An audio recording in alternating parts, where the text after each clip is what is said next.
அது தனியார் மயங்கிறதே இருக்கக்கூடாது. முதலாளிகள்லாம் அவங்க விருப்பப்பட்டால் ஒரு கம்பெனியை நிறுவுறாங்க, ஒரு தொழிற்சாலையை நிறுவுவது, ஒரு தொழில் நிறுவனத்தை ஏற்படுத்துவது, அப்புறம் அவங்களே முதலாளியாக இருக்குது, அந்த மாதிரி யாரையுமே இருக்க விடக்கூடாது. அரசாங்கம் தான் முதலாளி. அரசாங்கம் தான் மக்களுக்கு வேலை கொடுக்கணும். அரசாங்கம் தான் எந்த ஒரு தொழிலையும் தொடங்கணும். அதை தொடங்கி மக்களை வேலைக்கு நியமிக்கணும். அரசாங்கம் தான் மக்களுக்கு சம்பளம் கொடுக்கணும். எல்லா மக்களும் அரசு பணியாளர்களாக இருக்கணும். அப்போ தான் இந்த மக்கள் மகிழ்ச்சியாக வாழ்வார்கள். அவங்க உழைப்பு சுரண்டப்படாது. அவங்கவுங்க இப்போ இது ஒருத்தர் அவர் ஒரு தொழில் தொடங்குறாரு, அவருக்கு கீழே 4 பேர் வேலைக்கு வைக்கிறாரு. அப்புறம் அந்த 4 பேர் அந்த 4 தொழிலாளர்களின் எண்ணிக்கை அப்படி கூடிக்கிட்டே வருது. 40 பேர் ஆகுது, 50 பேர் ஆகுது, 100 பேர் ஆகுது. அப்புறம் அது ஒரு சாம்ராஜ்யத்தை உருவாக்குது. தனக்குன்னு ஒரு சாம்ராஜ்யத்தை உருவாக்கி அது ஒரு தனியாக ஒரு நாட்டுக்குள்ளே தனித்தனி அரசாங்கங்களை உருவாக்குவது போன்றது. இந்த மாதிரி அதாவது தனியாக முதலாளிகளை அவங்கவுங்க, அதாவது இந்த எல்லா தொழிலும் அரசாங்கத்துக்கிட்ட தான் இருக்கணும். அரசாங்கம் தான் முதலாளி. அரசாங்கம் தான் மக்களுக்கு சம்பளம் கொடுக்கணும். எல்லா பணியாளர்களும் அரசு பணியாளர்களாக இருக்கணும். யாரும் நீங்கள் தனியாக எந்த தொழிலுமே செய்யக்கூடாது. உங்களுக்கு தேவையான தொழிலை அரசாங்கம் தான் ஏற்படுத்தி கொடுக்க வேண்டும். அந்த மாதிரி ஒரு நடைமுறை இருக்கணும். அப்போ தான் அதுதான் சரியான நடைமுறை.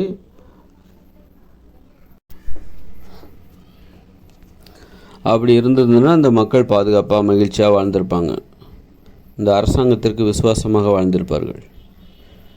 நாட்டுப்பற்று என்பது ஏற்பட்டிருக்கும். இந்த அரசாங்கம் நம்மை பாதுகாக்கிறது அப்படின்னு சொல்லிட்டு அரசாங்கத்திலையும் நம்ம நமது கோரிக்கைகளை தைரியமாக முன்வைக்க முடியும். நீங்கள் ஒரு தனியார் நிறுவனத்திட்ட அங்கே உள்ள முதலாளிகளிடம், நிர்வாகத்திடம் போய் உங்கள் கோரிக்கைகளை, உங்கள் உரிமைகளை பற்றி நீங்கள் பேசவும் முடியாது. அந்த தொழிலாளர்கள் தங்களுடைய உரிமையை பற்றி பேசவே முடியாது. அதனால் அங்கே எப்போவுமே அவங்க பயந்துட்டு தான் இருப்பாங்க. அவங்க தொழிலுக்கு, அவங்க வேலைக்கு அங்கே பாதுகாப்பு என்பது இருக்காது. ஒரு அச்சுறுத்தலை அடிப்படையாக கொண்டு தான் அவர்கள் வேலை செய்து கொண்டிருப்பார்கள். எந்த நேரத்துலையும் வேலையை விட்டு எடுத்துருவாங்க. அவங்களுக்கு தேவை நல்ல வேலையாட்கள், வேலை செய்கிற வரைக்கும் தான் பயன்படுத்திப்பாங்க. அப்புறம் அனுப்பிச்சிடுவாங்க. தொழிலாளர்களின் வாழ்க்கையை பற்றி அவங்களுக்கு கவலை இல்லை. அவர்களிடமிருந்து வேலை தேவை. வேலை செய்கிற வரைக்கும் யூஸ் பண்ணிவிட்டு அப்புறம் அனுப்பிச்சிடுவாங்க.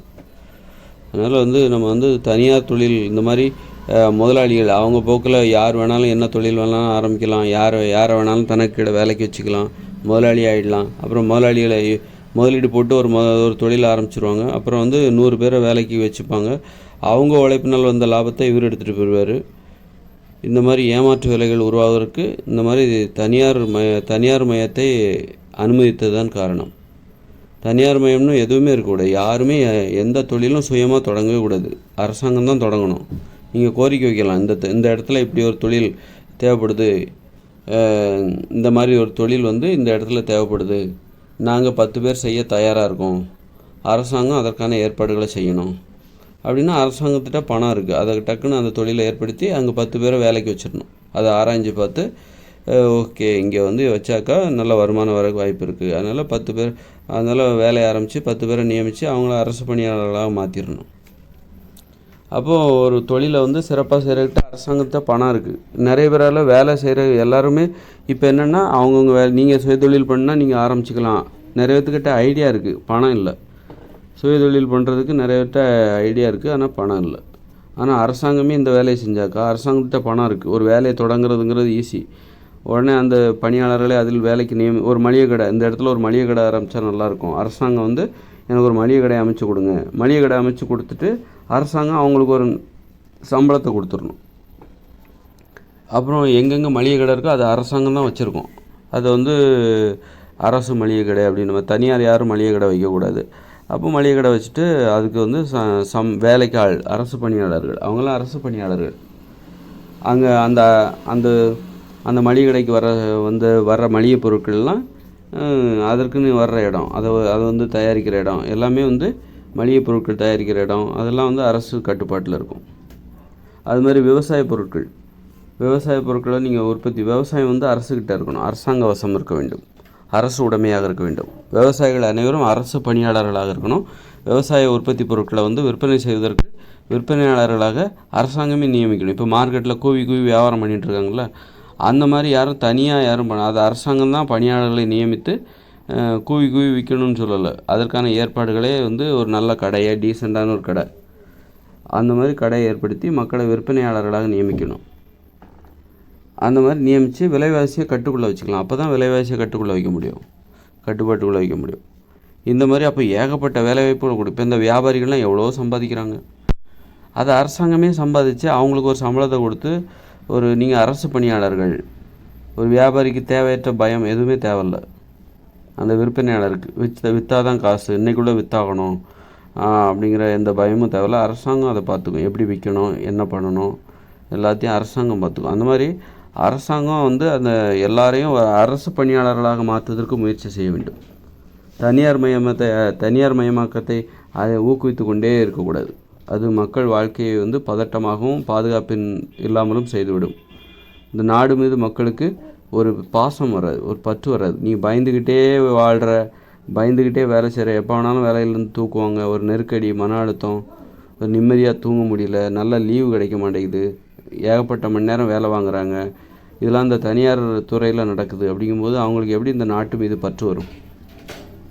அதனால் நாட்டு மீது பற்று வரணும், விசுவாசம் வரணும் அப்படின்னா இங்கெல்லாம் அரசு பணியாளர்களின் எண்ணிக்கை அதிகரித்து கொண்டே போக வேண்டும். அரசு பணியாளர்களாக இருக்கிறவர்கள் ஆசீர்வதிக்கப்பட்டவர்கள். தேவைக்கு தான் சம்பளம் கொடுக்கணும். சும்மா இப்போ அரசு மருத்துவராக இருக்காருன்னா அவருக்கு 1.5 லட்சம் 2 லட்சம்லாம் சம்பளம் கொடுக்குறாங்க. அவர் அதை வச்சு என்ன பண்ணுவார்? அதை பேங்கில் போட்டு அடுக்கி வச்சுக்கிட்டு இருப்பார். அதனால் அவங்களுக்கெல்லாம் ஒரு 50,000 சம்பளம் கொடுத்துட்டு மீதி 1.5 லட்சத்துக்கு 15 பேருக்கு வேலை கொடுக்கலாம். 10,000 சம்பளத்தில் 15 பேருக்கு வேறு ஏதாவது எளிதான வேலைகளை உருவாக்கி அவங்களுக்கு கொடுக்கலாம். இப்படியே தேவைக்கு தான் சம்பளத்தை கொடுக்கணும். பெருமைக்காக சம்பளத்தை கொடுத்துட்ருக்கக்கூடாது. தேவைக்கு குறைவாகவும் சிலருக்கு பார்த்திங்கன்னா அரசாங்கத்தில் 4,000 ரூபாலாம் சம்பளம் கொடுக்குறாங்க. அதை வச்சுட்டு அவங்க என்ன பண்ணுவாங்க? அப்போ சம்பளம் கொடுக்குற அந்த மனநிலையே தப்பாக இருக்குது, நோக்கமே தப்பாக இருக்குது. முதல்ல அவங்களுக்கு தேவையை அடிப்படை தேவையை பூர்த்தி பண்ணணும். அதுக்கு போதுமானது சம்பளத்தில் அதுலேருந்து தான் ஆரம்பிக்கணும். 4,000 5,000 7,000 8,000லாம் சம்பளம் கொடுக்குறாங்க. அதை வச்சுட்டு அவங்க என்ன பண்ணுவாங்க? அப்போது ஒரு அடிப்படையான சம்பளம் ஒரு 20,000லேருந்து ஆரம்பிக்கணும்.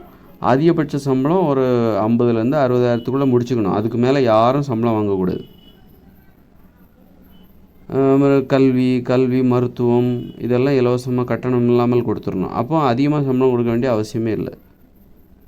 ஏன்னா அதை காரணங்காட்டி தான் நிறைய சம்பளத்தை எதிர்பார்க்குறாங்க. சும்மா இவங்க உயர் பதவியில் இருக்காங்க, அவங்கள பெருமைப்படுத்தணும் அப்படின்னு சொல்லிட்டு இதுக்கு தேவையில்லாமலே சம்பளம் கொடுத்துட்ருக்காங்க. அதை வாங்கி அவங்க 2 லட்சம் 1.5 லட்சம் சம்பாதிக்கிறாங்க. அப்படின்னா அதை வச்சு அவங்க என்ன பண்ணுவாங்க? ஒரு மாதத்துக்கு அவங்களுக்கு எவ்வளோ தேவைப்படும்? மிஞ்சி போனால் 30,000 40,000 தேவைப்படும். மீதி உள்ள பணம்லாம் அடுக்கி வச்சுக்கிட்டே இருப்பாங்க. நிலத்தை வாங்கி குவிச்சிக்கிட்டே இருப்பாங்க. நிலத்தை வேறு இதில் முதலீடு பண்ணுவாங்க. நிலத்தை வாங்கி குவிச்சிட்டு நிலத்தின் விலையெல்லாம் ஏறி போயிடும். சாதாரணமானவங்க நிலத்தை வாங்க முடியாத நிலமெல்லாம் ஏற்படும். அதனால் தேவைக்கு தான் சம்பளம் கொடுக்கணும். பெருமைக்காகலாம் ஒரு உயர் பதவி இருக்காங்க அப்படின்னா உயர் பதவி குறிக்கிறதுக்கு கொஞ்சம் வேணால் அதான் 60,000த்துக்குள்ளே சம்பளமே, அதுக்கு அதான் அதிகபட்ச சம்பளமாக இருக்கணும்.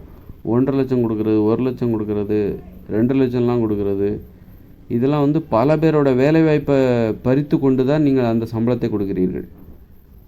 1.5 லட்சம் நீங்கள் சம்பளம் கொடுக்கணும்னா அவருக்கு 50,000 கொடுத்துட்டு மீதி 1 லட்சத்தில் 10 பேருக்கு வேலை கொடுக்கலாம். 10,000 ரூபா சம்பளத்தில் 10 பேருக்கு வேலை கொடுக்கலாம். 10 பெண்களுக்கு வேலை கொடுக்கலாம். 10 ஊனமுற்றவர்கள், ஏழைகள், அவங்க யாராவது இருப்பாங்க, அவங்களுக்கு கொடுக்கலாம். இந்த மாதிரி பாதிக்கப்பட்டவங்க நிறைய பேர் இருக்காங்க. அப்படி துணிச்சலாக முடிவெடுத்து செய்யணும். அப்போ தான் மக்களை நல்லபடி மகிழ்ச்சியாக பாதுகாப்பாகவும் வாழ வைக்க முடியும்.